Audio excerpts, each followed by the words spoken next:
Sorry, kiddos, my phone died on us, so. Chapter 11, Part 3. I'm going to have to repeat myself just a little bit just to make sure I've covered everything. So, garbage waste, sewage dumping. The second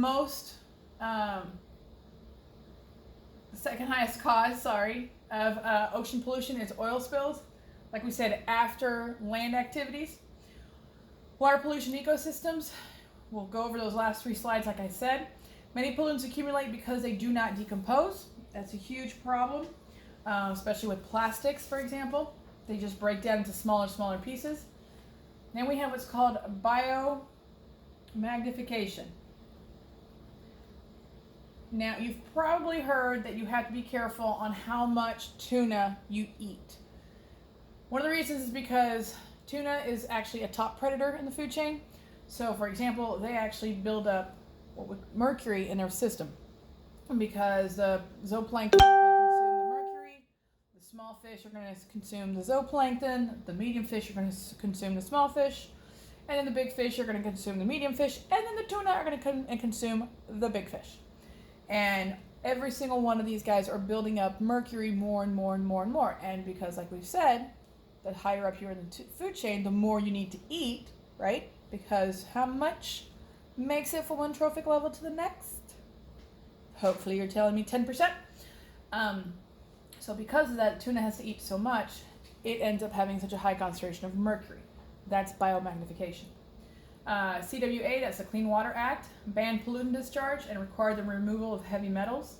So there's 2 major laws that were passed to improve water quality. The 1972 Clean Water Act, whose goal was to make all surface water safe enough for fishing and swimming. And then the Federal Water Pollution Act of 1972, and this was for restoring and maintaining the quality of the United States waters. Okay? All right, last 3 slides. Wastewater treatment process. So we've talked about how water gets treated for it to get into the house. Now we got to talk about what's done to the water once it leaves your house. So we're talking about your toilet, your sink, your showers, right? Bathtubs. So first it's filtered. Wastewater is passed through a large screen to remove solid objects. Basically, large fecal matter, large poop. That's not going to break down quite easily. And then there's a first settling tank. That's this one right here. The wastewater is sent into a large tank where small particles will sink to the bottom, creating the sewer sludge, which will then get removed from the water through a different pipe. Then you've got the aeration tank. The wastewater is mixed with oxygen and bacteria. So the bacteria are going to use the oxygen to go ahead and feed off of the waste that's still found in the water. The second settling tank right here, bacteria are going to grow in that aeration tank as well as other solid waste, and they're removed in the form of sludge. So you have a second sludge removal process. And then you've got chlorination. And that's where we add chlorine to disinfect the water before it's released back into a stream, lake, or an ocean. So just like we added chlorine before it came into the house, we actually add chlorine before it goes back into nature. Now, you may have heard of there being signs where it says, no swimming at the beach. If it says biohazard, do not swim, they're not kidding. That means there's been a breakdown in one of these processes and there's sewer water, so toilet water, making its way with poop, fecal matter, bacteria, sewage sludge, you name it, floating into the ocean or the river or what have you. So do not go in the water, okay? Don't fight it. Don't go in the water, all right? Groundwater pollution. So in that video you're going to watch for the watershed discussion, I really like how she showed like all the different types of pollution, and then she has the kids spray it so you can see how it all goes and mixes all back into the water. This is giving you that same idea, but it goes one step further, showing you how the water mixes back into the aquifer By what process of the water cycle? It starts with a P. Percolation, I hope is what you are saying to me right now, because that is perfectly correct. Good job. And the last one. These are the major oil spills that have occurred in the United States. The absolute worst one was the Deepwater Horizon. If you have a chance to watch that movie, it's a pretty good movie. It's a tough movie to watch, so if you're not doing too great right now, don't watch it. But it gives you, depending on who you talk to, it's a fairly accurate representation of what occurred.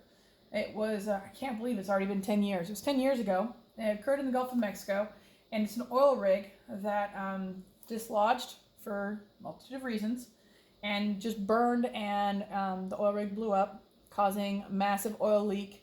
And it was 5 million in the thousands, so 5 million thousand, so 5 billion.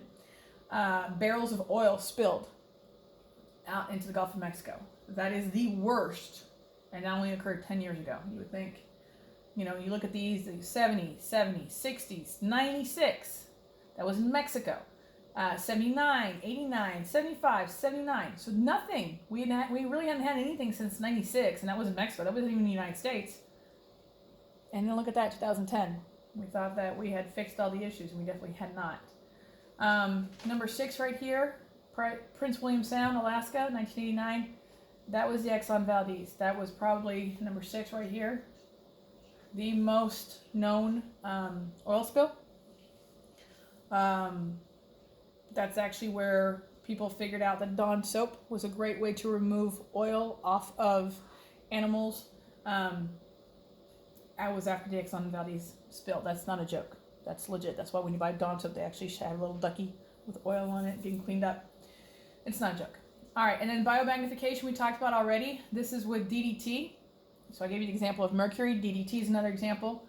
So DDT is something that is commonly found in your mosquito repellent, insect repellent. So you have to be very careful. You actually want to get a mosquito repellent that is without DDT. If it has DDT, then make sure you do not spray it straight on your skin. Make sure you put it on your clothes. DDT is very bad for you, but it works great to repel mosquitoes. And for a while in the 50s, they were spraying DDT everywhere, right? Let's get rid of mosquitoes. Problem was, DDT built up in the zooplankton, which the zooplankton, animal plankton, so microscopic organisms, that feed off of the phytoplankton. The zooplankton got then eaten by the small fish. The small fish then got eaten by the large fish, and the large fish then got eaten by the birds. Problem is, DDT prevents the calcium buildup to occur in eggs. So when the birds would lay their eggs and they would lay on them for them to hatch, their eggs would actually crumble underneath the weight of the mom. And their entire population took a huge hit, which led to this one scientist woman to actually go in front of Congress and talk and stop the use of DDT. So something we're going to talk about in the upcoming chapters. It's a really big deal. She wrote a book, and it really had a huge impact on the environment that we have today. So, pretty big deal. And that's it, you guys. We finished chapter 11. Listen, next week, your activity, you know how every week we do notes, activity, study guide. Your activity is to do a live data chat with me. So right now I'm looking at Wednesday. So get ready for us to meet either on Google Meet or on Zoom, or we'll come up with another way. I'm going to see what you guys tell me about a good time for y'all to meet. I'd like to get as many of you guys at once. But if we need to do several different sessions, so it's not too crazy, and if we want to do second period one time, third period another, I'm cool with that. However you guys want to do it, but I want to see your lovely faces because I miss you. Okay? All right, y'all. See you soon. Love you. Bye.